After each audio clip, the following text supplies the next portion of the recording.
ॐ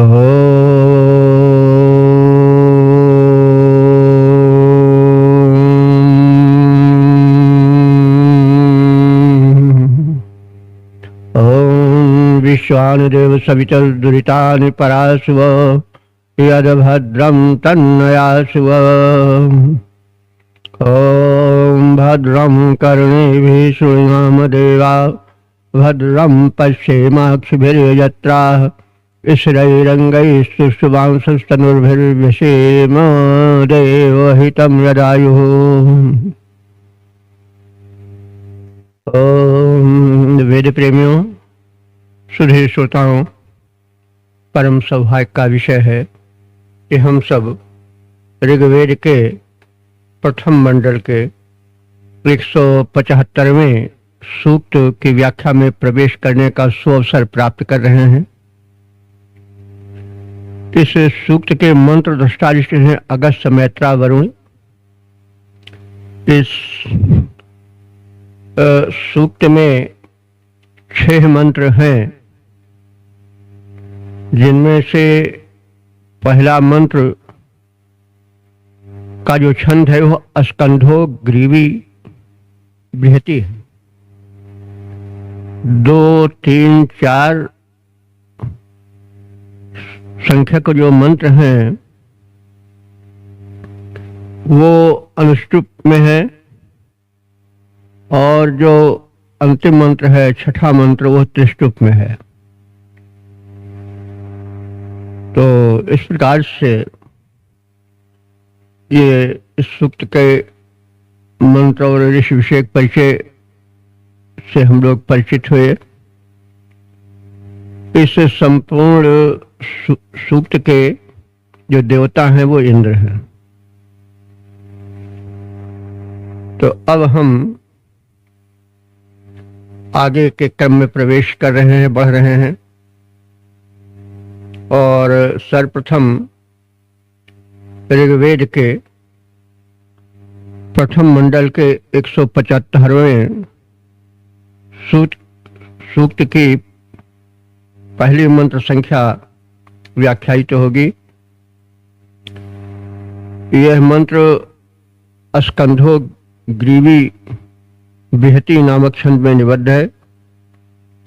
मंत्र दृष्टा ऋषि हैं अगस्त्य, मैत्रा, वरुण, और देवता हैं इंद्र। इस मंत्र का प्रतिपाद्य है इंद्र सर्वगुण संपन्न सोम पान करे।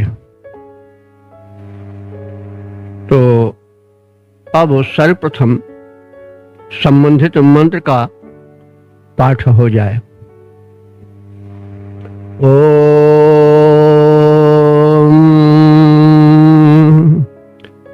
मत्स्य पायि ते महः पात्रस्येव हरिवो मत्सरो मदः वृषा ते विष्णु इंदुर्बाजी सहस्र सातमः। अब संबंधित मंत्र की शब्दार्थ व्याख्या आज में प्रवेश हो। तो जैसा आपसे निवेदन किया गया है कि इस मंत्र के जो हैं वो देवता हैं इंद्र, और उनसे सोमपान का आग्रह किया जा रहा है, और आग्रह के साथ ही सोम के अनंत गुणों का वर्णन किया जा रहा है।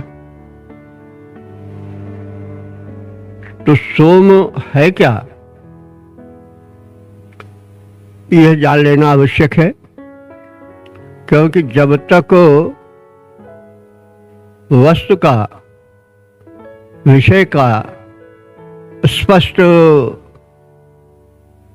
परिज्ञान या उसकी अवधारणा नहीं हो जाती है, तब तक अर्थ जगत के प्रवेश में काठिन्य का अनुभव होता है।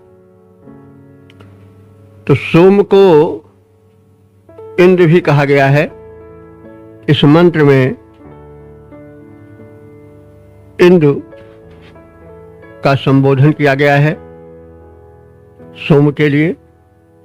और यह सब हम जानते हैं कि इंदु और सोम प्राय चंद्रमा के लिए आते हैं।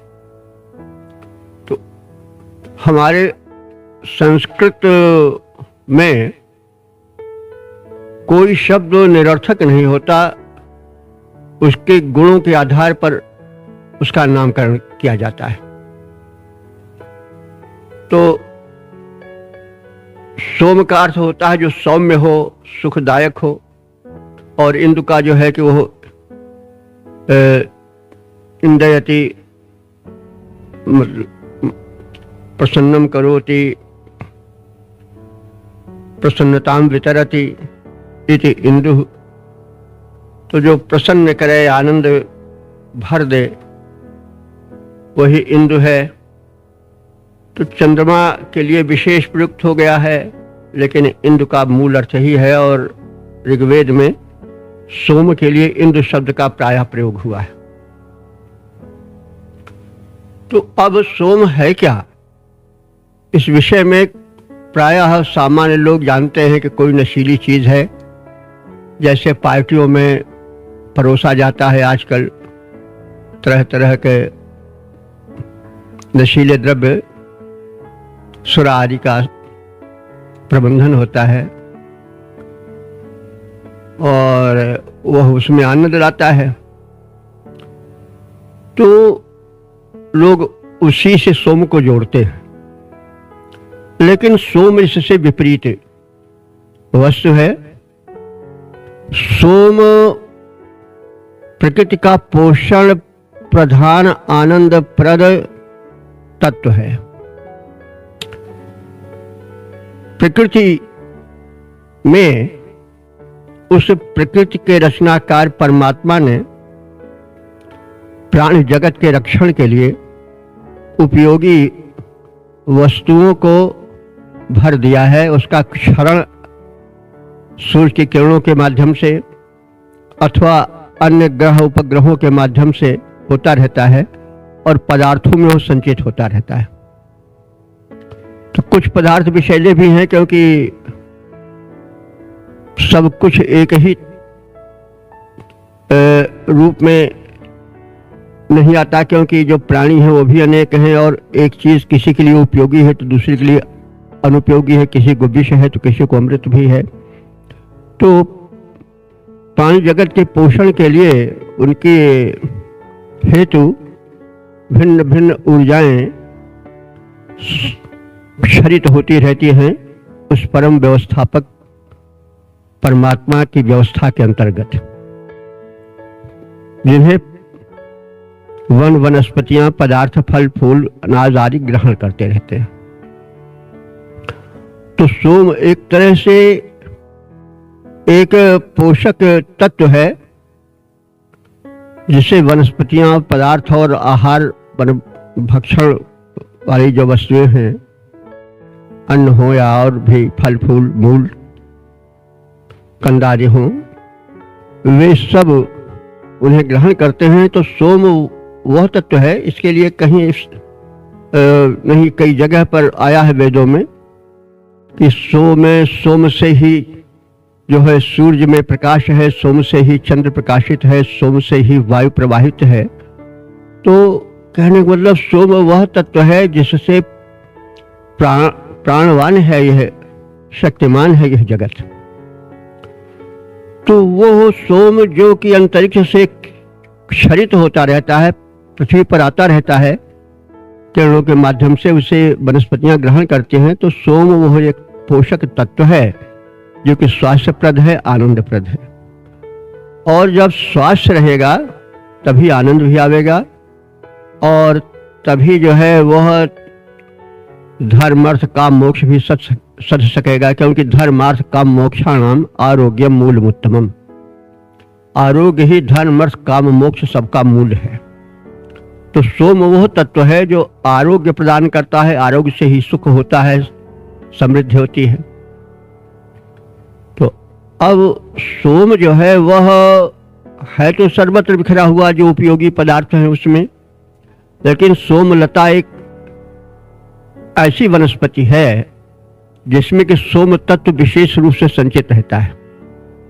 इसके विषय में विद्वानों की मान्यता है कि मूंजवान पर्वत हिमालय पर और अन्य दुर्गम घाटियों में, हिमालय के जहाँ की बर्फ जमी रहती है प्राय 12 महीने, वहाँ ये वनस्पति पाई जाती है और वो दुर्लभ वनस्पति है। आयु भी वर्धन करती है। हमने सुना है कि कुछ इधर हिमालय के तलहटी वाले प्रदेशों में, कश्मीर में, गिलगिट वगैरह में कुछ ऐसी वनस्पतियां हैं कि जो कि दीर्घायु प्रदान करती हैं और स्वास्थ्य प्रदान करती है। तो आज जो वस्तु हिमालय से और उसके दुर्गम घाटियों से लाई जाएगी वह बड़ी कीमती होगी, गुणवती है तो उसकी कीमत और अधिक होगी। तो सोम लता जिसमें कि सुख और स्वास्थ्य के गुण छिपे थे, तत्व छिपे थे, उसको दुर्गम हिमालय की घाटियों, बर्फीली घाटियों से, चोटियों से लाना कितना कठिन रहा होगा और वो कितनी महंगी बिकती रही होगी। तो जो बस महंगी होती है वह कीमती होती है और जो कीमती होती है वह ज़्यादा प्रिय होती है। सोना इसलिए ज़्यादा प्रिय है कि वह कीमती है, हीरा ज़्यादा प्रिय है कि वह कीमती है, लेकिन इसलिए कि वो दुर्लभ है, ज़्यादा मिलता नहीं। अगर ज़्यादा मिलता तो फिर वो भी लोहे की तरह हो जाता, यद्यपि लोहा ज़्यादा उपयोगी है, लेकिन वस्तु की कीमत कुछ अभाव के स्थिति में भी होती है। तो वैल्यू तभी होती है जबकि उस वस्तु का आधिक्य नहीं होता है, कम होती है। तो उस समय सोम लता को हिमालय से लाकर यहाँ याज्ञिक महोत्सव में पर्याप्त मात्रा में तैयार करना एक कठिन कार्य रहा होगा। तो मैं इस संदर्भ में कह रहा हूँ कि सोम लता से निकला हुआ सोमरस स्वास्थ्यप्रद और आनंदप्रद तो था ही, साथ ही साथ दुर्लभ था। जो दुर्लभ है वो उसकी कीमत और हो जाती है, और जो दुर्लभ होती है वस्तु बड़ी कीमती होती है, बड़ी मुश्किल से पाई जाती है, वो उसे हम अपने सबसे प्रिय को देते हैं, यह स्वाभाविक ही है। तो इंद्र सर्वश्रेष्ठ देवता है, देवाधिदेव है, इसलिए सोम को उसे विशेष आग्रह के साथ और विशेष हर्ष के साथ प्रदान किया जाता है। तो वही सोम रस इंद्र को प्रदान किया जा रहा है। इससे सोम रस का सुख, सौख्य, स्वास्थ्य से भरा हुआ स्वरूप भी झलकता है और उसकी दुर्लभता का भी संकेत मिलता है। तो अपनी सर्वोत्कृष्ट वस्तु को हम अपने सर्वप्रिय को समर्पित करते हैं। तो इंद्र को सोमरस प्रिय है और सोमरस समर्पित करके ऋषि या भक्त परम आनंदित होता है। तो इसी संदर्भ में हम अब अर्थ देखें और समझें। सोम को अमृत भी कहा जाता है, जैसे चंद्रमा सोम है तो सुधाकर है वो, ऐसे ही समझिए यह अमृत तत्व है एक, जो सुख, स्वास्थ्य, समृद्धि सब कुछ देता है। तो अब इंद्र देवता हैं, उन्हें समर्पित सोमरस किया जा रहा है और तदर्थ इंद्र से प्रार्थना की जा रही है कि हे इंद्रदेव, आप हमारी इस सोम को ग्रहण करो। हे इंद्र, आप कैसे हैं? हरिवाह।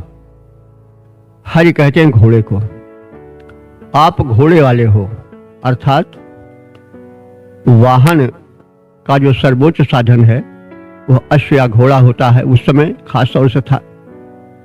तो ये तो वाहन जो सर्वोत्कृष्ट हो उसको सूचित करना, उसकी महत्ता को प्रदर्शित करना। वैसे जो परम देव है, देवादेव है, उसके लिए क्या है भाई, वो तो सर्वत्र व्याप्त है, पहुंच सकता है, लेकिन ये सम्मान सूचक है और मानवीकरण रूप में देखा जाता है। भाव जगत में जब प्रवेश करता है तो कवि है या ऋषि है, वो उसकी अभिव्यक्ति में कुछ वंकिम यानी कुछ एक बाकपन आ जाता है, कुछ अलंकार आदि आ जाते हैं, तो उस दृष्टि से भी हमें अर्थ करना चाहिए। तो हे हरिवह, हे अश्व के शीघ्र, अश्व द्वारा शीघ्र गंतव्य तक पहुंचाने वाले इंद्र। अच्छा, एक चीज और आप देख लें कि आजकल या पुराणों में तो इंद्र के घोड़े पर सवार होने का बहुत कम चित्रण है, उसको प्राय ऐरावत हाथी पर चढ़ाया दिखाया जाता है। यह भी एक समय चक्र का प्रभाव है, लेकिन ऋग्वेद में इंद्र की हाथी का शायद ही उल्लेख हो। जहां तक हमें है उसे घोड़ा ही, घोड़ा जो है वो सशक्तों की सवारी है, जो तीव्र गति से कहीं पहुंचना चाहते हैं अथवा जो तन करके वीरत्व गुण वाले होते हैं, वो शक्तिशाली होते हैं, वो घोड़े पर चढ़ रहे। हाथी तो आराम तलबों की चीज है, जो है वो चला रहा है, पीलवान उसको हाँक रहा है और उसका स्वामी बैठा हुआ है प्रेम से, कुछ उसको करना नहीं पड़ रहा है, वो मंद मंद गति से हाथी चला जा रहा है। तो इंद्र का पुराणों में जो रूप है वो बड़ा विकृत हो गया है या परिवर्तित हो गया है, बदल गया है। कारण को हमने बताया है बड़े विस्तार से 2 एपिसोड्स में, शायद ये 14वें या 15वें हो, पिछले एपिसोड में। आखिर यह परिवर्तन क्यों हुआ? ऋग्वेद का इंद्र जो कि कभी भय नहीं खाता है, हारता नहीं है, कभी शंका नहीं करता है, सदैव तत्पर रहता है सहायता के लिए, जो उसमें कभी कोई कमी नहीं है, वो इंद्र पुराणों में आकर के कैसे इतना बदल गया? तो उसका हमने कारण दिया है, जो सज्जन चाहे उसको देख सकते हैं, एपिसोड में पीछे मिलेगा। तो ऋग्वेद के मंत्रों में इंद्र को हाथी पर सवार नहीं दिखाया गया है। हाथी तो आराम तलबी की सवारी है, उसे अश्वारूढ़ी दिखाया गया है, क्योंकि सैनिक गुण संपन्न लोग, शूरवीर ही अश्व पर प्रायः चढ़ते हैं। तो और अश्व जो है वो द्रुतगामी होता है, इसलिए शीघ्र उससे पहुंचा भी जा सकता है। तो अश्वारोही इंद्र से प्रार्थना की जा रही है कि हे इंद्रदेव, आपके स्वागतार्थ इंदुहु माने सोमः सोमरस प्रस्तुयते, प्रस्तुत किया जा रहा है। वो सोमरस कैसा है? वृषा, वृषा माने बलवर्धक, वो सोमरस बलवर्धक है। ऐसे नहीं कि नशा के रह जाता, बल बढ़ता है शरीर में उससे। और कैसा है? मत्सरः, आनंदप्रद है। और कैसा है? मदः, मदः माने एक शक्ति से परिपूर्ण कर देने वाला है और आनंद से भर देने वाला है। मद का भी अर्थ वही होता है, आनंद। आजकल प्राय मद का आनंद मदिरा के लिए किया जाता है, क्योंकि पीने वालों को तो आनंद आता ही उस लोग को। लेकिन मद का जो ऋग्वेद में प्रयोग हुआ है वो प्राय अच्छे अर्थ में हुआ है। मद माने आनंद, मद माने घमंड भी होता है। घमंड में भी लोगों को बड़ा आनंद आता है जब अपना बखान करने लगे, मैं इतना बुद्धिमान हूँ, मैं इतना धनी हूँ, मैं इतना मानी हूँ, तो उसमें भी बड़ा आनंद आता है। लोग कुछ ऐसे होते हैं कि अगर वो अपना बखान ना कर लें तो उनको चैन नहीं मिलेगा, कोई दूसरा बखान करे या खुद बखान करें। तो बहरहाल यह तो शब्द की गति है। तो मदह माने यह जो सोमरस है वो मस्त कर देने वाला है। और ऐसे सोमरस से हे इंद्र, तुम मत्स्य माने भरपूर तृप्त हो जाओ, पान करो। और पान करके हमें सुख प्रदान करो, हमारी सहायता करो। ते वृषणे, ते माने तुझ, वृषणे माने दानी के लिए, बलवान के लिए। देखिए वृषण शब्द है, संबोधन वृषण है, तो आनंद भी हो और दान की प्रवृत्ति भी हो, शक्ति भी हो, जिसमें वह वृषण कहा जाता है। इसलिए विष्णुवंशी यादवों के लिए भी कहा गया है, वो इसीलिए विष्णुवंशी अपने कहे होंगे, क्योंकि उनमें शक्ति भी है, आनंद भी है और दान की वृत्ति भी है। तो विष्णु माने दान वृत्ति भी होता है, विष्णु माने शक्ति भी होती है। तो ते वृष्णे, ये इंद्र का संबोधन है। तुझे दानी अथवा बलवान इंद्र के लिए बाजी, बाजी कहते हैं बलवर्धक, यह बलवर्धक सोम प्रस्तुत है और यह आनंदप्रद है, बलवर्धक है आदि कहा ही गया है। तो हे अश्वधारक इंद्र, यह महिमाशाली सोम तुम्हारे द्वारा पान किया जाए, तुम इसका पान करो और उससे तृप्त हो जाओ। यह सोम जो तुम्हें प्रस्तुत है, यह अभी पात्र में भी है। और हे दानी, हे शक्तिमान इंद्र, आनंद की अनुभूति इस सोमरस को पान करके तुम करो।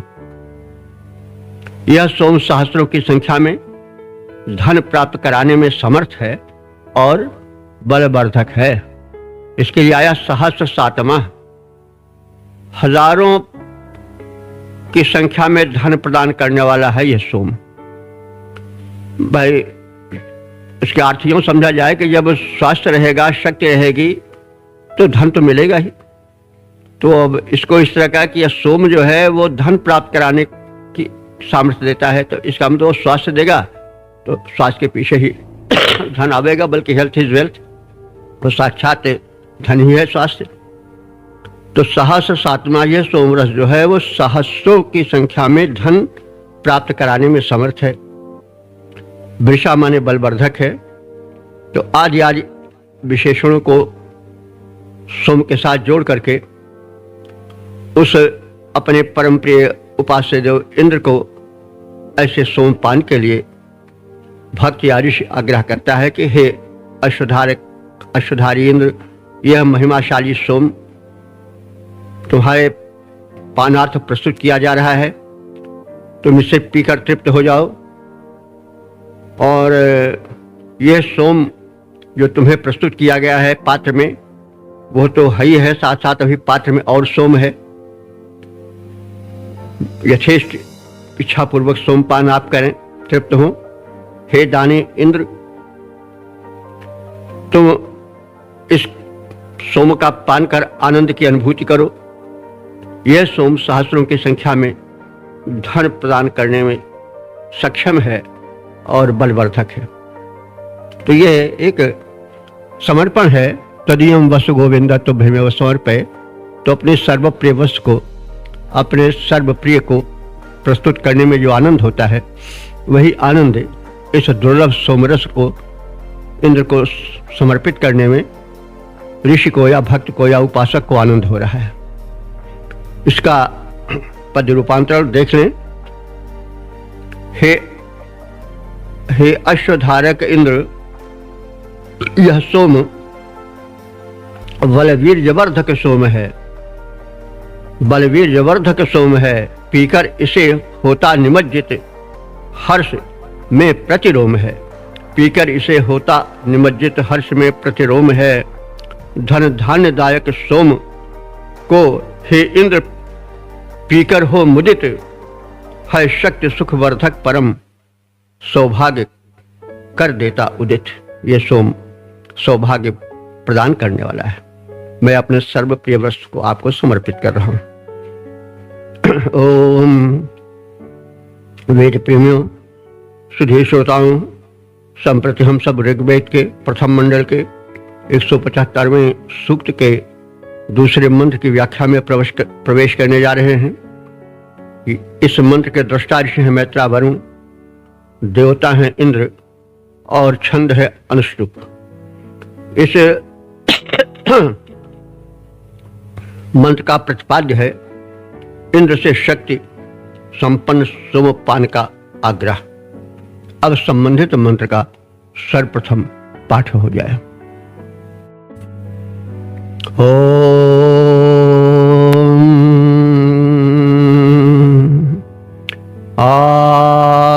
नस्ते गन्तुमत्सरो वृषा मदो वरेण्यः सहावा इंद्रसानसिः पृतनाषाढमर्त्यः। शब्दार्थ भावार्थ से परिचय प्राप्त करें। इस मंत्र में भी सोम का ही वर्णन है, उसकी प्रशस्ति, उसकी महत्ता, उसके गुण का प्रस्तुतिकरण है और इंद्र से इस भक्ति पूर्वक समर्पित सोम को पान करने का आग्रह छिपा हुआ है, आग्रह किया गया है। तो इंद्र से अनुरोध किया जा रहा है कि इंद्र, हे इंद्रदेव, न माने हम सब द्वारा प्रस्तुत सोमः, यह सोमरस मदः आनंद प्रदान करने वाला ते आगंतु, तेरे समीप प्रस्तुत किया जाए और आप उसका पान करें। यह सोम कैसा है? मत्सरः, आनंदप्रद है। कोई चीज आनंद न दे तो फिर उसे किसी अपने विशिष्ट मेहमान को कैसे दिया जा सकता है? तो यह सोम जो है वो मत्सरः, आनंदप्रद है। वरेण्यः, उत्तम है, स्वीकार करने योग्य है। सहवान, सहवान माने शक्ति से संपन्न है। सह माने बल होता है और वान जहां लगा दिया जाता है वहां वाला का अर्थ निकलता है। तो यह सोमरस सहवान माने बल संपन्न है, शक्ति से संयुक्त है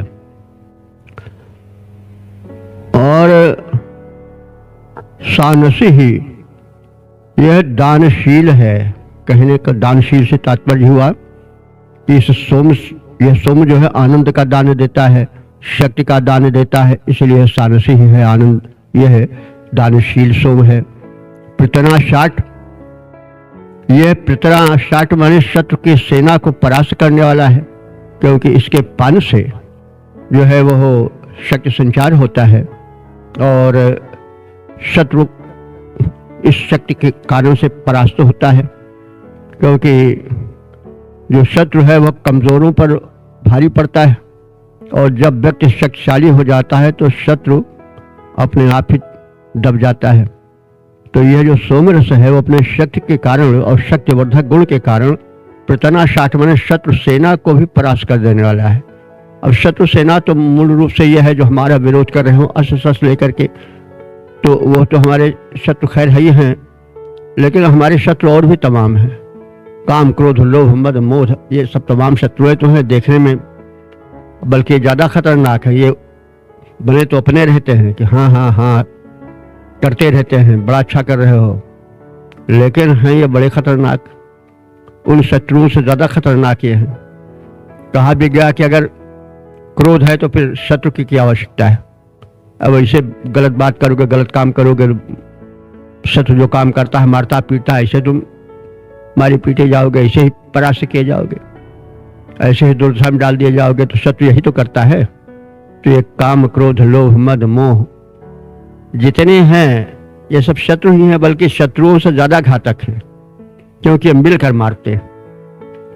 तो शत्रु सेना, जहां शत्रु आवे वहां सामान्य रूप से शत्रु पर तो दृष्टि जानी ही चाहिए, लेकिन शत्रु हमारे अनेक जो हैं बाहरी भीतरी, उन पर भी ध्यान देना चाहिए। क्योंकि ऋषि केवल ऐसे ही सामान्य अर्थ को व्यक्त करने के लिए कोई बात नहीं कहता है, उसके कथन में बड़ा गांभीर्य रहता है। वो संक्षेप में कहता है लेकिन उसके पीछे अर्थ गांभीर्य रहता है और अर्थ निकलता जाता है, एक के बाद दूसरा, दूसरे के बाद तीसरा। तो यह गुण है। और यह सोम कैसा है? अमर्त्य, अमर बना देने वाला है। और कैसा है? मदः, आनंद प्रदान करने वाला है। ऐसा सोम ते आगंतु, हे हमारे उपास्य देव तुम्हारे पास प्रस्तुत हो, तुम इसको स्वीकार करो, इसका पान करो। हे इंद्र, हमारे द्वारा तुम्हारे लिए तैयार किया गया यह सोम रस बलवर्धक, आनंदप्रद, उत्तम और शत्रु संहारक शक्ति से संयुक्त है, सद्गुणदायक है, शत्रु सैन्य को परास्त कर देने वाला है। यह अमर सोमरस तुम्हें प्राप्त हो, तुम्हारे पानार्थ प्रस्तुत किया जाए। अब इस मंत्र के पद रूपांतरण पर भी ध्यान दे। हे इंद्र, तुम्हारे हेतु सोमरस जो हमने है किया तैयार, हे इंद्र, तुम्हारे हेतु सोमरस जो हमने है किया तैयार, वह सुखकर बलवर्धक रिपुनाशक उत्तमता, इसमें उत्तमता का पूर्ण प्रसार, सद्गुणदायक यह सद्गुणदायक, यह शत्रु सैन्य बल को परास्त करता जाता, यह सोम स्वरस हो तुम्हें प्राप्त, हे इंद्र सकल जग के त्राता, हे इंद्र सकल जग के त्राता। ओम वेद प्रेमियों, सुधी श्रोताओं, संप्रति हम सब ऋग्वेद के प्रथम मंडल के 175वें सूक्त के तीसरे मंत्र की व्याख्या में प्रवेश करने जा रहे हैं। यह मंत्र अनुष्टुप नामक छंद में निबद्ध है। मंत्र दृष्टा ऋषि हैं अगस्त, मैत्र, वरुण और देवता हैं इंद्र। इस मंत्र का प्रतिपाद्य है, इंद्र साधक भक्त के विकारों को भस्म कर दे। अब संबंधित मंत्र का सर्वप्रथम पाठ हो जाए। ओम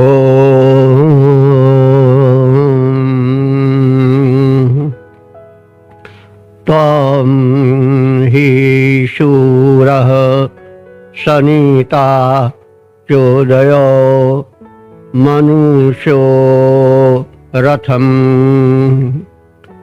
सहावान् दस्युमव्रत मोषः पात्रं न शोचिषा।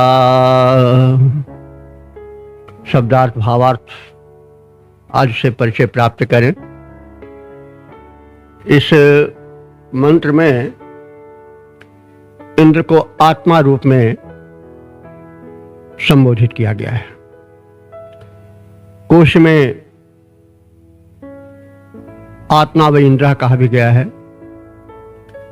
हृदय इंद्र, आत्मा इंद्र, सूर्या इंद्र आदि आदि कहे गए हैं, जो प्रसंगानुकूल प्रयुक्त होते हैं, उनका अर्थ किया जाता है। तो इंद्र सर्वशक्तिमान ब्रह्मांड रचनाकार और ब्रह्मांड संचालिका शक्ति तो ही है, साथ ही साथ वह आत्मा रूप में हृदय रथ पर भी सवार होकर गतिशील है। तो जब आत्म तत्व जागृत हो जाता है तो शरीर में शक्ति का अतुल प्रवेश होता है।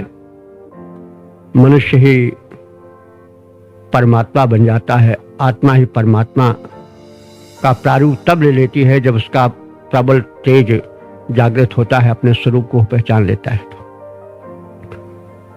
तो आत्मान होना, जागृत आत्मा वाला होना महापुरुषत्व अथवा परमात्मत्व का लक्षण है। तो इस मंत्र में इंद्र को आत्मा रूप में देखा गया है और संबोधित किया गया है। इंद्र, हे आत्मा रूप में हृदयस्थ इंद्र देवता, तुम ही शूर, तुम ही परम शक्तिशाली हो। यानी यदि आत्म तत्व आत्मबल नहीं रहता तो भले ही वो हाथी के भांति वही बलवान खड़ा हो, लेकिन वो कांप जाता है थोड़े में भी।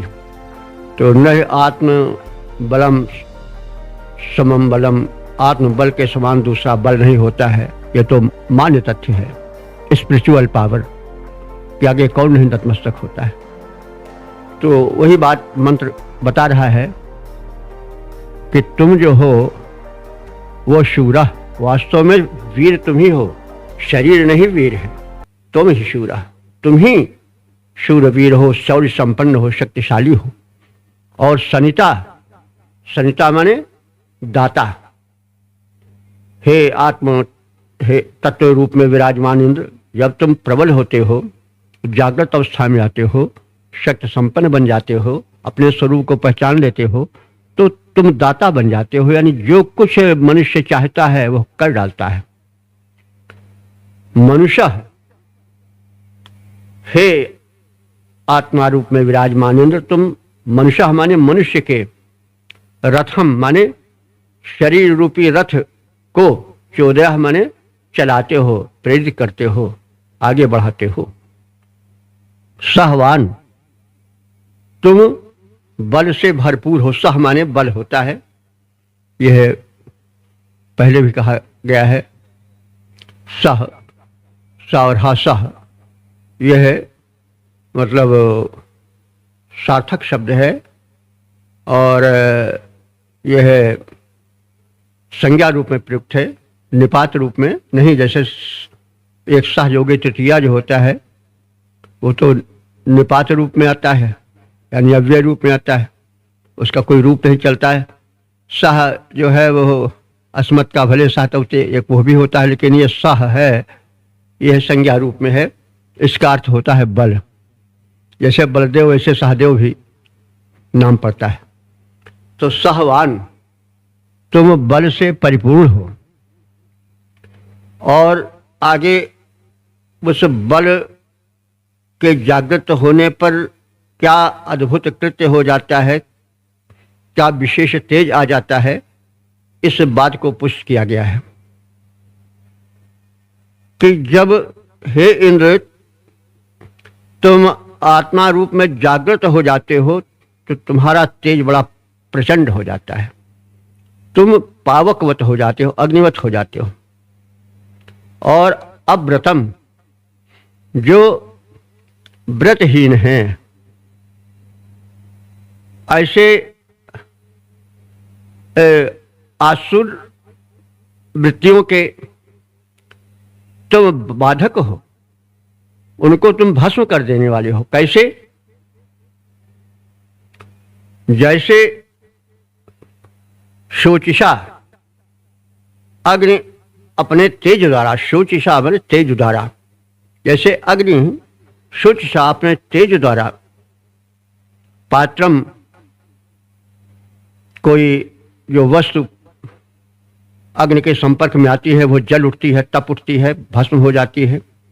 वैसे जो अव्रत हैं, व्रतहीन हैं, दुष्ट हैं, दुर्जन हैं और दस्यु माने डाकू हैं, असुर हैं, उनको तुम वैसे ही जला डालते हो जैसे चूल्हे में जलती हुई अग्नि में जो वस्तु डाल दी जाती है वो भस्म हो जाती है, तप्त हो उठती है, जल जाती है। तो इस प्रकार से तुम्हारी महत्ता है। और तुम यह करो कि दस्युम माने आसुरी शक्तियों को, ओषा माने जला डालो। कैसे जला डालो? जैसे चूल्हे की प्रज्वलित अग्नि अपने में डाले जाने वाले वस्तु को जलाकर नष्ट कर देती, खाक कर देती है। तो अव्रतम, व्रतहीनों को, पापियों को, असंयमियों को तुम वैसे ही भस्म कर डालो जैसे चूल्हे में दग्ध जलने वाला अग्नि पुंज अपने में पड़ने वाली वस्तुओं को जला डालता है, संतप्त कर डालता है। ऐसे ही तुम दस्युम ओषः, दुष्टों को, असुरों को जला डालो। हे आत्मा रूप में, हृदयस्थ इंद्र रूप स्वामी परमात्मन, तुम परम शक्तिशाली हो। मानव के शरीर रूपी रथ को गतिमान करने वाले हो। जब तक तुम शरीर में रहते हो तब तक मानव शरीर रूपी रथ आगे बढ़ता है। जब आत्म तत्व क्षरित हो जाता है, क्षीण हो जाता है, तो शरीर का रथ भी क्षीण हो जाता है। और यदि आत्म तत्व निकल गया तो शरीर तो मृतपिंड मात्र रह जाता है। इसलिए हे आत्मा रूप में विराजमान इंद्र, तुम ही मानव शरीर रूपी रथ के संचालक हो, उसको गति प्रदान करने वाले हो। और हे देव, जैसे अग्नि अपनी ज्वाला से काष्ठ को जला डालता है, वैसे तुम अपने तेज से शरीर के अमर्यादित विचारों और दुर्वासनाओं को, जो कि आसुरी रूप में व्याप्त हैं, उनको जला डालो और हमें भय मुक्त करो, हमें दोष मुक्त करो, हमारे जीवन को दिव्य बनाओ, प्रशस्त बनाओ। तो इसका पद रूपांतरण इस प्रकार से है। हे स्वामिन, तन में आत्मा बन तुम काया रथ को चला रहे। हे स्वामिन, तन में आत्मा बन तुम काया रथ को चला रहे। हे परम शक्तिशाली भगवन, यो कर हम सबका भला रहे। चूल्हे में पड़ी वस्तु को पावक जला डालता है जैसे, चूल्हे में पड़ी वस्तु को पावक जला डालता है जैसे, तन के मन के सारे विकार भगवन तुम भस्म करो वैसे। तन के मन के सारे विकार हे भगवन भस्म करो ऐसे। ओम